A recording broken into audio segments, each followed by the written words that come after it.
Nós vamos ler os versículos 12 até o final dele, até o final do capítulo 3, 12 até o versículo 19. Eu vou pedir para que vocês me ajudem na leitura deste texto, para que nós a façamos de forma responsiva. Eu vou começar a leitura pelo versículo, os irmãos leem o versículo seguinte, até terminarmos a leitura do Espírito. Hebreus, capítulo 3, a partir do versículo 12. Leiamos então a palavra do Senhor. Tente cuidado, irmãos. Jamais aconteça haver em qualquer de nós perverso coração de incredulidade que nos afaste de Deus vivo. Pelo contrário, exortai-vos mutuamente cada dia, durante o tempo que se chama hoje, a fim de que nenhum de vós seja endurecido pelo engano do pecado. Porque nos temos tornado participantes de Cristo, se de fato guardamos firmes até o fim a confiança que desde o princípio tivemos. Enquanto se diz, hoje se ouvintes a sua voz, não endureçais o vosso coração, como foi na outra ocasião. Ora, quais os que, tendo ouvido, se rebelaram? Não foram de fato todos os que saíram do Egito por intermédio de Moisés? E contra quem se indignou por 40 anos, não foi contra os que pecaram, cujos cadáveres caíram no deserto. E contra quem jurou que não entrariam no seu descanso, senão contra os que foram desobedientes? Vemos, pois, que não puderam entrar por causa da incredulidade. Senhor, a tua palavra foi lida. Agora, que o Senhor me ajude pelo seu Espírito, para que o meditar do meu coração e as palavras dos meus lábios sejam agradáveis a Ti, Redentor meu e rocha minha. Que elas edifiquem o seu corpo, que elas fortaleçam a fé dos seus eleitos, que elas despertem a fé nos seus eleitos, e que por meio dela nós possamos produzir os frutos que confirmam a nossa obediência. Amém. E amém. Meus irmãos, eu acho que muitos não sabem disso, mas o meu filho Davi, ele gosta muito de fazer caminhada com os amigos pelas trilhas estreitas e ribanceiras perigosas aqui das serras de Congonhas. Esse é um negócio que me preocupa. Mas às vezes a gente faz umas loucuras, né? Eu me lembro certa vez, eu sei que alguns vão se lembrar disso, quando alguns de nós, irmãos da nossa congregação, decidimos subir a trilha da cachoeira até a primeira queda. No começo era só animação, mas à medida que a gente foi subindo, o negócio foi ficando cansativo. Alguns tropeçavam, alguns sempre havia aquele risco de alguém escorregar em uma pedra perigosa, não é verdade, Thaís? Então, nessa hora de dificuldades, meus irmãos, não bastava que cada um cuidasse apenas de si mesmo. Naquele dia, o grupo só chegou no topo e descansou porque uns animaram, alertaram, sustentaram os outros. Uns iam na frente procurando os melhores caminhos, mais seguros, e alertavam os demais contra os perigos, dizendo: vem por aqui, não passa por ali. Se algum de nós visse um companheiro caminhando por um lugar perigoso e não o exortasse, nós não estaríamos ajudando, estaríamos contribuindo para o perigo, o risco de uma queda. E é exatamente essa figura que o autor de Hebreus nos dá no nosso mandamento de hoje: exortai-vos uns aos outros cada dia, durante o tempo que se chama hoje, para que nenhum de vós seja endurecido pelo engano do pecado. Meus filhos, a caminhada cristã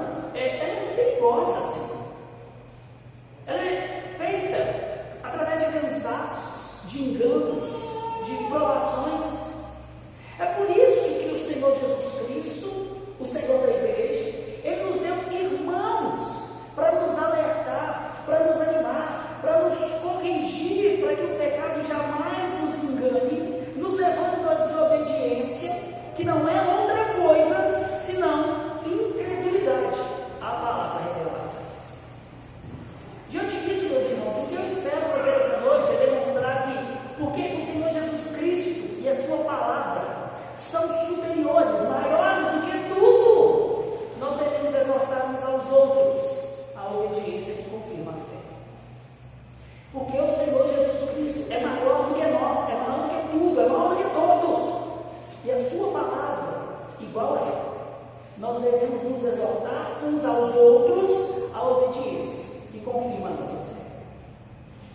O tema do nosso sermão nesta noite é justamente o tema do nosso mandamento: exortai-nos uns aos outros.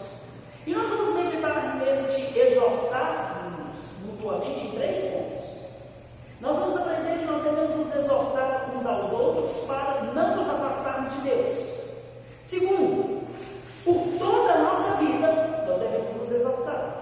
E terceiro, para nós não sermos enganados pelo pecado. Aqui eu quero começar com uma necessária contextualização do nosso mandamento. A carta aos Hebreus, escrita por um autor desconhecido, foi escrita a judeus, ou melhor, a judeus que eram oriundos do judaísmo, mas que estavam sendo tentados a abandonar o Evangelho e a voltar às práticas da lei como condição para a salvação. As perseguições externas pelas quais eles estavam passando e o desânimo interno estavam ameaçando enganar aqueles irmãos e afastá-los de Deus. O autor, ele escreve então para exortar, para encorajar e para consolar aquela igreja, fazendo-nos lembrar que Cristo é superior a todas as coisas. E por isso, retroceder e voltar para o judaísmo seria rejeitar Cristo e o descanso que Ele conquistou para os fiéis. Desde o início de Hebreus, capítulo 1, nos primeiros 4 versículos, Jesus é apresentado como sendo a suprema revelação de Deus. O autor começa nos dizendo que no passado Deus nos falou por meio dos profetas, mas agora Ele fala pelo Filho, herdeiro de tudo, Criador do universo, Ele que é a expressão exata do ser de Deus. Essa revelação, meus irmãos, não pode ser negligenciada, porque em Jesus, Deus nos dá a derradeira revelação do plano para a redenção dos eleitos. Como ignorar Cristo e a sua palavra? Ainda no capítulo 1, a partir do versículo 5 até o versículo 14, Jesus é apresentado agora como superior aos anjos. Embora eles fossem honrados pelos judeus, os anjos eram apenas servos, mas Cristo é o Filho entronizado, é o Filho adorado, o Filho eterno. Portanto, se a palavra que foi entregue lá no Monte Sinai por Deus, pela mediação dos anjos, exigia a obediência para que as pessoas não morressem, quanto mais a palavra do Filho, que é a própria palavra encarnada. Muito mais essa palavra deve ser recebida com santo temor e dobrada atenção. Então, a partir do capítulo 2, o autor ele começa a nos explicar que Jesus Cristo ele assumiu a forma humana para confirmar a sua soberania sobre o tempo presente e o tempo vindouro. Ele se fez semelhante a nós, ele participou da nossa carne, ele morreu no nosso lugar, ele venceu o diabo e se tornou o sumo sacerdote misericordioso, capaz de socorrer os enfraquecidos, os tentados. A encarnação de Jesus, do Senhor Jesus, confirma a sua glória, majestade e soberania. E aí nós chegamos no capítulo 3. E agora, ele faz uma nova comparação, mostrando que Jesus é muito superior a Moisés. Moisés foi servo fiel na casa de Deus. Jesus é filho na casa de Deus. Nós somos essa casa, se nós retivermos firmes a confiança até o fim. Então Cristo, ele supera Moisés como Senhor sobre toda a casa de Deus. Então, ali nos versículos 3 ao 7 do capítulo 3, citando o Salmo 95, que nós lemos na nossa liturgia, o autor lembra a geração do Êxodo, que não entrou no descanso de Deus por causa da incredulidade. Eles ouviram a voz de Deus, professaram fidelidade, seguiram a Deus no princípio, mas depois eles deixaram seus corações se endurecerem. E aqui o autor de Hebreus faz uma assustadora advertência aos seus ouvintes. A incredulidade daqueles judeus não falava de não acreditar que Yahvé é o único Deus verdadeiro. A incredulidade que condenou aquele povo, a geração do Êxodo, e os afastou de Deus e do descanso, foi a desobediência à palavra que eles conheciam. E é daqui que nasce a nossa exortação. Tenha cuidado, irmãos. Jamais aconteça ver em qualquer de vós perverso o coração de incredulidade que nos afaste do Deus vivo. Pelo contrário, exortai-vos mutuamente, cada dia, durante o tempo que se chama hoje, a fim de que nenhum de vós seja endurecido pelo engano do pecado. Os hebreus poderiam ser membros visíveis da igreja do Senhor Jesus, assim como os judeus eram o povo de Deus que havia saído do Egito, mas ainda assim eles corriam o risco real de não entrar no descanso eterno se não confirmassem a fé pela obediência aos mandamentos de Deus. E o mesmo vale para nós hoje. Então, na conclusão do capítulo 3, dos versículos 16 a 19, ele reforça esse ponto dizendo, ou perguntando, quem foi que se rebelou contra Deus? Contra quem Deus se irou? Quem foi que pereceu no deserto? Meus irmãos, não foram pagãos incrédulos, mas foram os israelitas que viram as obras de Deus e não confirmaram a fé pela obediência. O problema não foi a incredulidade na existência de Deus, mas a incredulidade em forma de desobediência. Assim, Hebreus, de capítulo 1 até o capítulo 3, mostra que o Senhor Jesus Cristo é superior aos profetas, aos anjos, a Moisés. Ele é a revelação final do plano da redenção. Ele é o sumo sacerdote que venceu a morte e que agora governa sobre a casa de Deus. Por isso, recusar obedecer ao Senhor Jesus Cristo é uma incredulidade gravíssima e pode e vai impedir que muitos entrem no reino de Deus. Por isso, meus irmãos, o mandamento mútuo, exortai-vos hoje, a fim de que nenhum de vós seja endurecido pelo engano do pecado, ainda é muito necessário para a igreja nos dias de hoje. Isso nos leva ao nosso primeiro ponto. Nós devemos nos exortar mutuamente para não nos afastarmos de Deus. Nós nos exortamos mutuamente para não nos afastarmos de Deus. Meus irmãos, como eu disse no começo, naquele dia o grupo só chegou ao descanso no alto da cachoeira porque uns exortaram os outros, encorajaram, fortaleceram, alertaram os outros. Daí o nosso mandamento: exortai-vos mutuamente, a fim de que nenhum de vós seja endurecido pelo engano do pecado. Mas o que significa exortar? A palavra grega, eu já expliquei aqui, mas é dita parakaleo. E ela significa literalmente chamar para perto, ou trazer para o lado de si. E essa palavra, ela é tão rica que ela é traduzida por diversas maneiras no Novo Testamento de acordo com o contexto. Às vezes ela significa consolar o que sofre, às vezes confortar os desanimados com as promessas, outras vezes significa encorajar, mas às vezes ela significa advertir,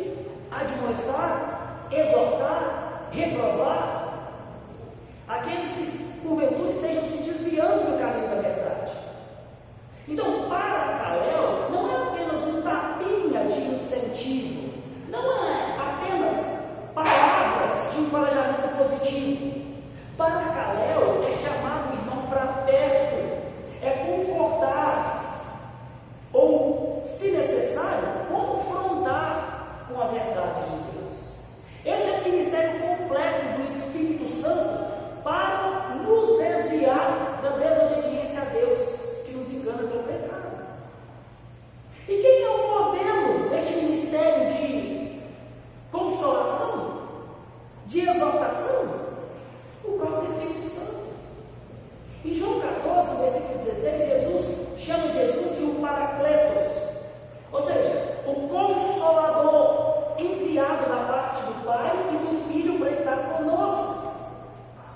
E esse Consolador, meus irmãos, ele nos ajuda em nossas fraquezas, mas ele também nos convence do pecado, da justiça, do juízo. Ele nos mostra que nós estamos condenados e precisamos de arrependimento e redenção. Ele nos encoraja, mas ele também nos corrige. Assim, meus queridos, quando a Bíblia manda que nós nos exortemos uns aos outros, ela está nos chamando para sermos imitadores e instrumentos de consolação nas mãos do sumo Consolador, que é o Espírito Santo. Então, a exortação mútua, seja em forma de ânimo ou de repreensão, é uma obra feita pelo Espírito Santo na igreja, através de nós, para guardar cada um dos filhos de Deus contra o engano do pecado, que endurece o coração e que nos afasta do Senhor. Foi com isso em mente que o autor nos exortou: tende cuidado, irmãos. Jamais aconteça haver em qualquer de vós perverso coração de incredulidade que os afaste de Deus. A exortação mútua é o remédio do Espírito Santo contra o real perigo da apostasia. Crianças, o que é este perverso coração de incredulidade? Será que é duvidar que Deus existe? Não. Esse perverso coração de incredulidade, crianças, é uma recusa em obedecer os mandamentos de Deus. Quando o autor fala de afastar, o verbo significa abandonar uma posição, romper, quebrar uma aliança. O perigo, meus irmãos, não é apenas tropeçar. O perigo é conscientemente abandonar a obediência que confirma a fé. É por isso, crianças, que é tão importante que vocês, desde muito pequenos, aprendam a obedecer. Isso é tão grave que o autor de Hebreus passou os 3 primeiros capítulos mostrando que Jesus era superior a todas as coisas, para poder deixar claro que, se Jesus é a palavra final de Deus, superior aos profetas, aos anjos e a Moisés, se ele é o Salvador dos eleitos, então desobedecer aos seus mandamentos é uma afronta direta ao Rei da Glória. É incredulidade. É dizer: eu não creio que tu és a última revelação de Deus. Eu não creio que tu és superior a todas as coisas. A fé que nos aproxima do Senhor é sempre uma fé confirmada por obediência. Como Paulo nos ensina em Romanos 1,5, o Evangelho nos salvou para produzir em nós obediência pela fé. Uma fé que não produz fruto de obediência é uma fé morta, segundo Tiago. A incredulidade, meus irmãos, que afastou Israel de Deus no deserto, não foi um ateísmo. Eles criam, eles falavam que criam no Senhor. Foi a desobediência. Eles eram o povo visível de Deus, mas não entraram no descanso invisível do Senhor. O puritano John Owen, ele alertava sempre nos seus escritos e sermões que o endurecimento do coração, ele é um processo gradual, não acontece de uma hora para outra. Irmãos, cada ensino dado na igreja igreja, seja no culto, na escola dominical, em conversas particulares, que é ignorado. Crianças, cada ato de desobediência que não é tratado, confrontado. Jovens, cada exortação negligenciada engrossa a casca da alma de uma maneira que ela se torna tão dura a ponto de Deus, ou a palavra de Deus, não penetrar mais no coração. E um coração enganado se afasta de Deus e dos frutos de obediência. É por isso que a confissão de fé, no capítulo 16, parágrafo 2, vai dizer que as boas obras de obediência são frutos e evidências de uma fé viva. Meus irmãos, a fé que justifica é também a fé que nos santifica. A desobediência consciente é a incredulidade que afasta o homem de Deus. Crianças, imagine que vocês estão num barco bem grandão, navegando no meio de um rio gigante. Vocês estão ali com seus pais, estão ali com seus amigos, e então nesse barco existe um capitão. Ele não sabe, muito experiente, mas ele ama muito vocês. Então ele fala assim: fiquem no barco, lá fora a correnteza é muito forte, é perigoso, pode levar vocês para longe. E enquanto vocês obedecem, vocês estão seguros e felizes naquela viagem. Mas aí, de repente, imagina que o nosso querido João vira e pensa assim: isso não parece tão perigoso. O que é isso? Esse capitão é muito chato. Eu só quero pôr um pezinho na água. E aí, de repente, ele põe outro pé. E então, a correnteza o arrasta. O leva para longe da segurança do barco, do amor da família. Meus irmãos, o coração se torna perverso e incrédulo quando ele ouve essa vozinha que diz que desobedecer ao capitão não é um grande problema. Afastar-se de Deus é como ser levado por essa correnteza, pelo pecado que nos engana e nos afasta do Senhor e nos tira da segurança da obediência. É por isso que nós precisamos uns dos outros neste barco que se chama igreja, para poder dizer uns para os outros o tempo todo: meu irmão, não faça isso, fique aqui conosco, aqui é seguro, ali não. É por isso que a aplicação para nós, neste primeiro ponto, é que nós somos chamados a nos exortarmos aos outros, para nós permanecermos perto de Deus. Perceba que o plano do Senhor para que nós possamos estar em plena comunhão com Ele exige vida comunitária. A exortação, meus irmãos, é um cuidado mútuo operado pelo Espírito Santo através de nós, que nos impede de nos afastarmos do Senhor. É por isso que nenhum de vocês deve ter medo de exortar a irmãos que estão em desobediência. Esse é um ato de amor, é o Espírito Santo consolando através da sua vida. Pais, exortem os seus filhos à obediência, exortem-os para entender o significado do que é obedecer a Deus na escola, obedecer a Cristo na internet, quando eles estão com os amigos, o significado de se alimentar e de obedecer a palavra de Deus. Jovens, sejam ousados e exortem os seus amigos a submeterem a vida deles e as decisões deles a Jesus Cristo e não aos padrões deste mundo. Afinal de contas, amigos, como nos ensina Provérbios, ferem amigos por amor.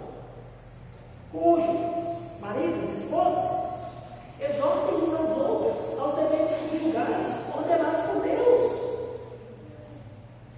Contudo, meus irmãos, nós precisamos nos lembrar que é na igreja que nós aprendemos a exortar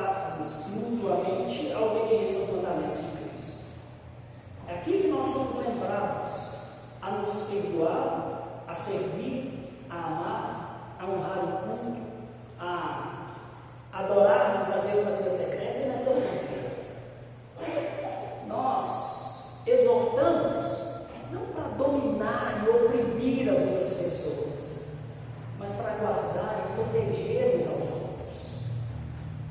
Porque o Senhor Jesus Cristo e a sua palavra são superiores a nós, a tudo e a todos. Nós devemos exortar uns aos outros a obediência que confirma a nossa fé, para que nós possamos permanecer perto do nosso Senhor. E é na comunhão que isso acontece. Então nós nos exortamos uns aos outros para permanecermos perto de Deus, para não nos afastarmos do Senhor. Mas nós também nos exortamos uns aos outros por todo o tempo que se chama hoje. E esse é o nosso segundo ponto. Quando nós exortamos uns aos outros, por todo o tempo que se chama hoje. Exortai-nos mutuamente cada dia durante o tempo que se chama hoje. Meus amados, minhas ovelhas, meus queridos, o termo grego, sena, traduzido por hoje, não é meramente um marcador de tempo de 24 horas ou uma coisa que você faz uma única vez na vida. Não. Essa é uma palavra que carrega um significado teológico muito profundo. O autor aos Hebreus, ele está aqui evocando o Salmo 95, nos versículos 7 e 8. Se hoje ouvirdes a sua voz, a voz de Deus, não endureçai os vossos corações.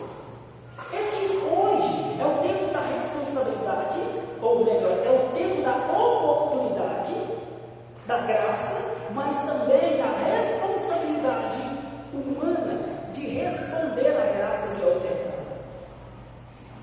É um hoje que se torna presente, isso é, para sempre, até que nós entremos no descanso eterno. Esse hoje é o tempo em que a voz de Deus ainda pode ser ouvida e pode ser obedecida. Mas esse hoje também é uma advertência solene de que a oportunidade de confirmar a fé pela obediência não é infinita. Ela vai acabar. A ênfase que Paulo dá durante o tempo que se chama hoje é crucial. Aqui Paulo sugere para nós, ou ele deixa claro, que há um tempo limitado para a nossa resposta. A exaltação mútua, meus irmãos, ela, portanto, não é uma coisa pontual, uma coisa que acontece de vez em quando. O perigo do endurecimento do coração e do afastamento do Senhor é uma ameaça diária nas nossas vidas. É por isso que a exortação mútua ela deve ser praticada todos os dias no meio da comunidade da fé, até que nós sejamos chamados a entrar no descanso que Cristo conquistou para nós. E é aqui que o contraste entre os judeus do Êxodo e os crentes, os hebreus do primeiro século, e por conseguinte conosco também, se torna tão vívido e doloroso. A geração do deserto ela começou muito bem. Eles viram as pragas. Eles conseguem imaginar isso? Eles atravessaram aquele mar que se abriu diante deles.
hoje. E meus queridos, é na vida de corpo, de igreja, que nós somos lembrados disso a cada dia, a cada hoje. Aqui nós vigiamos por nós mesmos, mas também uns pelos outros. Quando eu era criança, eu era doido para ir na praia, até que um dia eu consegui. E eu nunca consegui fazer isso, mas um dos meus desejos de ir na praia era fazer castelo de areia. Quando os meus filhos eram maiores, eu fiz com eles, ou nem tanto, tá? E é interessante que às vezes eu ia fazer castelo de areia com o Davi e o mar estava subindo. E então a gente começava a trabalhar desesperadamente. Por quê? Se a gente parasse de trabalhar, ou se a gente se distraísse com alguma coisa, a onda viria e destruiria toda a nossa obra. Meus irmãos, esse hoje é o tempo de nós construirmos o castelo da fé que é confirmada pela obediência, antes que a maré, a onda da ira de Deus venha sobre nós e nos destrua por desobediência. E a exortação mútua é um amigo dizendo ao outro: vamos, não pare, obedeça, deixe o pecado, guarde o mandamento, a onda está chegando. Nós precisamos terminar de edificar o castelo da fé e nos refugiar nele, antes que seja tarde demais. Meus queridos, como isso se aplica a nós? Nós precisamos nos lembrar que a fé, neste dia que se chama hoje, precisa ser vivida como uma maratona, uma corrida de longo prazo, de longa duração. Meus irmãos, nessa caminhada da fé, muitos começam a todo gás, como atletas velocistas que ignoram que a peregrinação da vida é, na verdade, uma maratona. Muitos começam muito bem, seguem sozinhos na frente por quilômetros, mas eles não podem permanecer, eles não podem manter o ritmo sem uma equipe de apoio que os ajuda durante o percurso. E o resultado é que eles acabam ficando pelo caminho, sozinhos, e acabam não cruzando a linha do descanso que Cristo prometeu aos fiéis. O hoje, meus irmãos, é 1 quilômetro a cada dia vivido pela fé e pela obediência no poder do Espírito, para nós carregarmos o peso da cruz que Cristo nos deu, para sustentarmos a comunhão, onde nós levamos os fardos uns dos outros, onde nós nos exortamos à obediência até o fim, nos encorajando com as promessas, reprovando as nossas desobediências e apontando um caminho agradável a Deus para nós seguirmos nele. A exortação mútua é a equipe de apoio e nós somos os membros desta equipe. Por isso, meus filhos, por isso, meu irmão, minha irmã, jovem, crianças, se você vê um irmão se desviando da desobediência, desacelerando na caminhada cristã, lembre que Deus está te mostrando isso para que você seja um paracleto na vida dele, lembrando de exortá-lo para que ele não deixe o seu coração ser endurecido e enganado pelo pecado. Exorte-os de casa. Exorte-os de casa, em primeiro lugar, para que eles jamais abandonem os meios de graça, fazendo-os saber que eles não são fortes o suficiente para sustentar a fé até o fim, sem a graça de Deus. Exorte os que gastam muito tempo com tela e com entretenimentos inúteis, lembrando-os que nós somos chamados a remir o nosso tempo. Exorte aqueles que se fazem ausentes nos nossos serviços espirituais e abandonam a comunhão, como é o costume de alguns, mas não dos santos, que confirmam a fé pela obediência aos mandamentos do Senhor. Se o pai deixa de liderar o culto doméstico, mães, exorte-o, lembrando que é dele o papel de liderança espiritual no seu lar. Se você conhece alguma irmã a quem Deus confiou família, mas não tem honrado o mandamento de serem boas donas de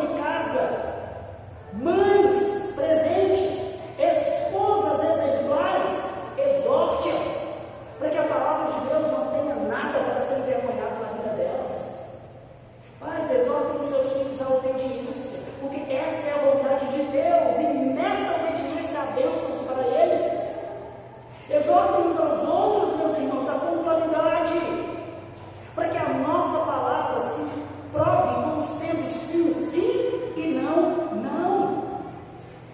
Exortem os não dizimistas para que abandonem o pecado da avareza, da incredulidade, da idolatria, para que sejam ricos para com o Senhor e acumulem tesouros nos céus. Exortemos uns aos outros a guardar o santo dia do Senhor, obedecendo o mandamento para separar esse dia para o descanso e para a adoração pública. Meus queridos, porque Cristo e a sua palavra são superiores a tudo e a todas as pessoas. Nós somos chamados a exortar uns aos outros a uma obediência que testifica que a nossa fé é uma fé salvadora. E nós somos chamados a fazê-lo dia a dia, durante o tempo que se chama hoje. Porque nós ainda não entramos no descanso. E o descanso não é para os que confessam fé, é para os que são fiéis à fé. Nós exortamos uns aos outros para não nos afastarmos de Deus. Nós nos exortamos uns aos outros todos os dias da nossa vida. E por fim, nós nos exortamos mutuamente para não sermos enganados pelo pecado. Olha comigo mais uma vez para o versículo 13. Ali nós vemos o seguinte: exortai-vos mutuamente cada dia, durante o tempo que se chama hoje, a fim de que nenhum de vós seja endurecido pelo engano do pecado. A palavra endurecer ou endurecer vem do grego esclerino, que significa tornar duro, insensível, rígido, inflexível. Um coração endurecido é aquele que se torna rígido, insensível, inflexível à voz de Deus, às suas advertências, se torna indiferente aos meios de graça. Um coração endurecido, quando ouve uma palavra de repreensão contra o seu pecado, ao invés de arrepender-se, ele se amargura, ele se afasta de Deus, ele resiste à obediência, ele se deixa enganar pelo pecado. Ele se endurece gradualmente, assim como a pele, ela vai se tornando calosa pelo atrito repetitivo. Meus irmãos, ouçam com muita atenção o que eu vou dizer agora. Um coração endurecido não se endurece porque ele é repreendido muitas vezes. Não. A culpa é da dureza do coração dele, que se deixou enganar pelo pecado e se afastou de Deus. O pecado, ele anestesia a consciência. Ele nos cega para a malignidade do pecado. E ele nos faz aceitá-lo e então começar a justificar o pecado. Eu sei que isso é errado, mas eu só faço isso de errado e nunca fui proibido. A igreja não muda porque o pastor insiste em bater na mesma tecla. Mentira, engano no pecado. Nós insistimos no pecado porque ele nos enganou e endureceu o nosso coração. A exortação não endurece ninguém, a exortação não leva ninguém ao pecado, a exortação abre os olhos para o pecado, para que a gente não permaneça no engano. E como isso aconteceu? Como esse engano aconteceu? Como esse endurecimento aconteceu? Paulo, o autor de Hebreus, nos diz: é um engano. A palavra grega apaté significa fraude, ilusão, sedução. Meus queridos, o pecado nunca se apresenta como algo feio e destrutivo. Vocês acham que se o adultério se mostrasse como o demônio que nós vimos, vermelho, com chifres e horrível, existiria adultério? É claro que não. O pecado, ele se desfaz, ele promete liberdade, satisfação. Ele sussurra aos ouvidos, ninguém sabe. A graça cobre todas as coisas. Ele diz: a obediência é um fardo opressor, a santidade é uma chatice. O pecado endurece e engana. Como escreveu o puritano Thomas Brooks, Satanás é o mestre dos disfarces. E o pecado é a sua principal e eficaz ferramenta para nos enganar. Porque ela se apresenta como luz, quando na verdade é trevas. Foi assim, meus irmãos, com a geração do Êxodo, eles foram enganados. De maneira que o maná, o pão do céu, se tornou repugnante para eles. A liderança de Moisés se tornou um fardo tirânico. A promessa do descanso distante. O pecado os enganou com a promessa de algo mais fácil, mais satisfatório. Eles fizeram pequenas concessões diárias, até que o conhecimento se tornou crônico. E então eles não puderam entrar na terra do descanso por causa da incredulidade. Os hebreus corriam o mesmo risco. Depois de haverem começado bem, eles podiam terminar mal, trocando Cristo superior a todas as coisas, a exata expressão de Deus, pelas sombras do passado, pelas sombras da lei. Nós corremos o mesmo risco. Depois de havermos começado bem, trocar a obediência a Cristo pelos enganos do pecado que endurecem os nossos corações e nos afastam de Deus e do descanso que Cristo conquistou para nós. E eu não estou dizendo que eleitos perdem a salvação. Não perdem. Mas a exortação bíblica é verdadeira, a apostasia é real. Aqueles que não vigiam não entram no descanso. Meus irmãos, a cegueira espiritual ela é traiçoeira. É por isso que nós precisamos tanto da exortação mútua. Assim como aquela sujeira no nosso próprio rosto, quando nós estamos sendo enganados pelo pecado, normalmente nós somos os últimos a ver. Normalmente é assim. E são irmãos cheios do Espírito Santo, os que primeiro veem em nós, muito antes de nós, os primeiros sinais de engano e de endurecimento do nosso coração.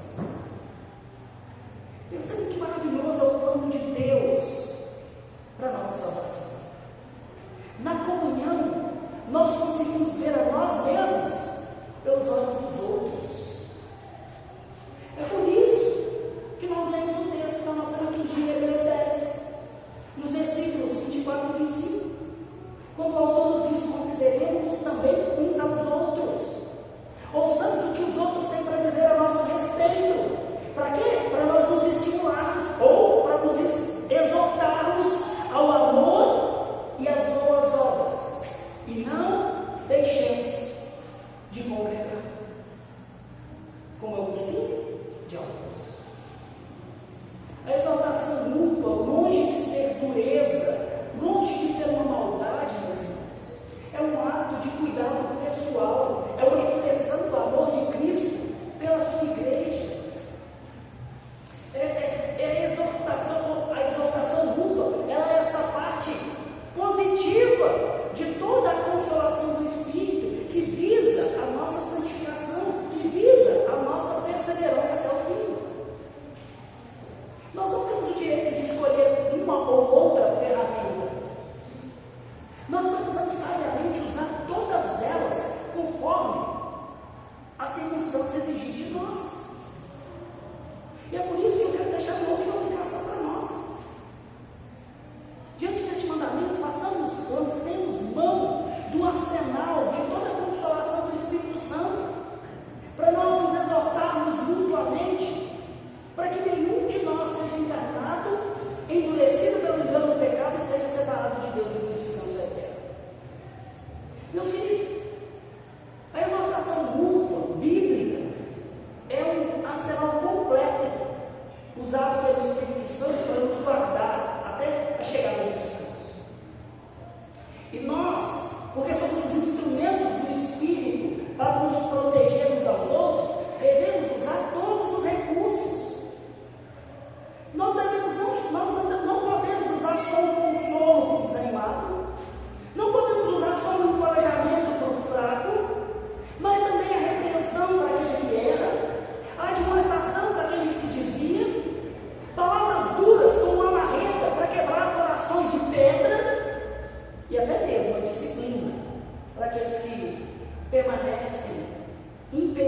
crentes, com o propósito de restaurar essas pessoas, com o propósito de livrá-las do engano, com o propósito de proteger a igreja. Todas estas formas são maneiras de consolação, por meio da qual o Espírito nos consola uns aos outros. Nós precisamos entender o vocabulário bíblico e não restringir aquilo que nós preferimos. Nós precisamos usar todas as armas do Espírito e não só aquelas que nós gostamos ou nos identificamos com ela. E segundo o ensino do Senhor Jesus Cristo, lá em Mateus 18, nós começamos esse tipo de aplicação deste mandamento igual dentro das nossas casas, de forma particular, entre maridos e esposas, entre pais e filhos, irmãos e irmãos. Nós fazemos isso em visitas fraternais, de maneira mansa e humilde, encorajando sim, animando sim, trazendo à memória as promessas de Deus, mas também reprovando os erros e mostrando um caminho mais excelente, que é o caminho de obediência ao Senhor. Nós precisamos exortar uns aos outros nesta vida de adoração familiar. A adoração precisa começar na nossa casa, na nossa vida pessoal, no nosso lar. Os nossos filhos não aprenderão a ser verdadeiros adoradores se eles não adorarem conosco, porque a Bíblia ordena que os pais devem ser um modelo de adoração para os seus filhos. É no lar que começa a adoração, não é aqui. Nós nos exortamos uns aos outros à santidade, à obediência, ao serviço. E se o engano persistir, então nós chamamos um irmão mais experiente para que nos ajude. E se o caso não se resolver, só então nós buscamos a liderança da igreja e fazemos com que a liderança da igreja saiba dessa situação. Não importando se é um cônjuge, se é um filho ou se é um amigo muito querido. Por amor da igreja, por amor do nome do Senhor e por amor do bem eterno deste irmão, nós agimos assim. Meus irmãos, porque o pecado ele cega, porque ele engana, nós fomos chamados a usar todo o arsenal do Espírito Santo, todo o arsenal de consolação, encorajamento, consolação, ânimo, repreensão, reprovação, palavras de exortações duras, palavras de trazendo à memória as promessas de Deus que nos animam. Tudo deve ser usado pelas nossas mãos. Para quê? Para que nós possamos proteger uns aos outros, para que nenhum dos nossos jamais seja endurecido pelo engano do pecado, seja separado de Deus e impedido de entrar no descanso por causa da desobediência. Sabe? Assim como aquela caminhada de alguns anos atrás, que ano foi aquilo aí, Léo? 2022? 21? Olha, em 2021, eu cheguei no final de 2020, tem bons anos. Ninguém morreu. Mas para ser honesto, hoje olhando para trás, eu vi que era perigoso que alguém machucasse sério aquele troço. Aquela caminhada, meus irmãos, na hora foi muito divertido, mas não foi fácil. Subir naquela trilha foi algo perigoso. A Tamir, se não tivesse sido levantada, estava lá até hoje. Eu lembro que chegou num lugar que tinha que pular por cima de um guia. As crianças precisavam ser ajudadas para ir de um lugar para o outro. E a vida cristã é tão difícil quanto. Nós somos chamados a nos ajudar uns aos outros, a nos exortar uns aos outros. Nós não fomos salvos para andar sozinhos. A caminhada é árdua demais. O caminho é perigoso demais. A consolação desanima e mata.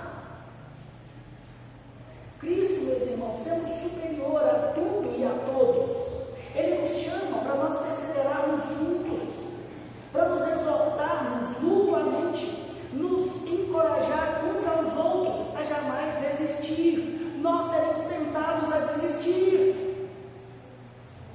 Nós seremos tentados à desobediência, a trocar um propósito por uma proposta temporal. Nós seremos tentados.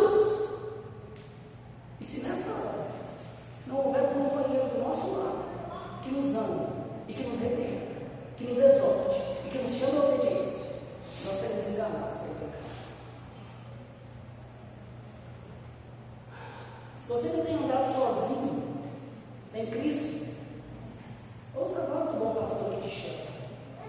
Não endureça o seu coração. Os pecados, eles vão, eu não estou dizendo que talvez, eles vão impedir que você caminhe até o descanso eterno se você escolher a solidão. Se você tem andado assim, menosprezando, ignorando a importância da igreja na sua fé, se arrependa dos seus pecados. Creia que o plano de Deus envolve a nossa vida em comunidade. Ele não marchou sozinho no caminho do Calvário, a estrada pedregosa até o Gólgota, para nos fazer viver separados uns dos outros. Não. Ele fez isso e ressuscitou o terceiro dia, nos prometendo um descanso eterno, para que agora, no caminho que ele já marchou sozinho à nossa frente, nós comparemos uns aos outros, até que todos juntos entremos no descanso de Cristo.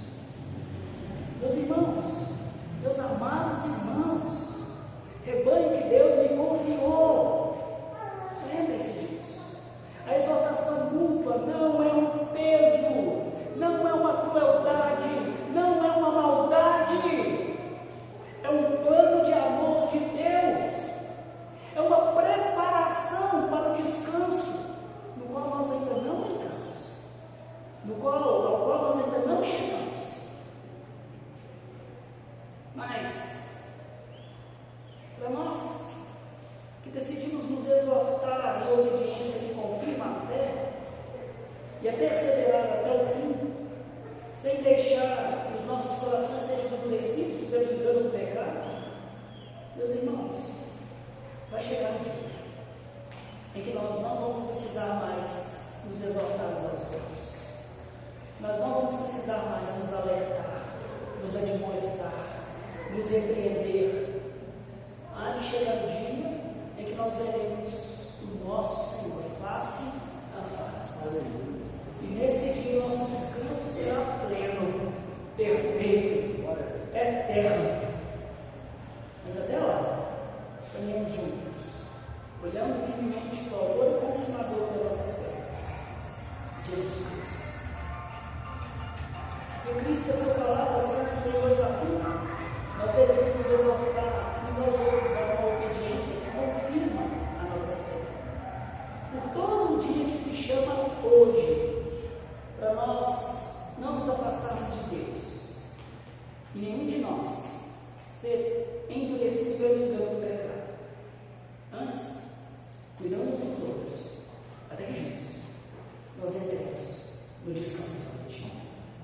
O Senhor nos abençoe.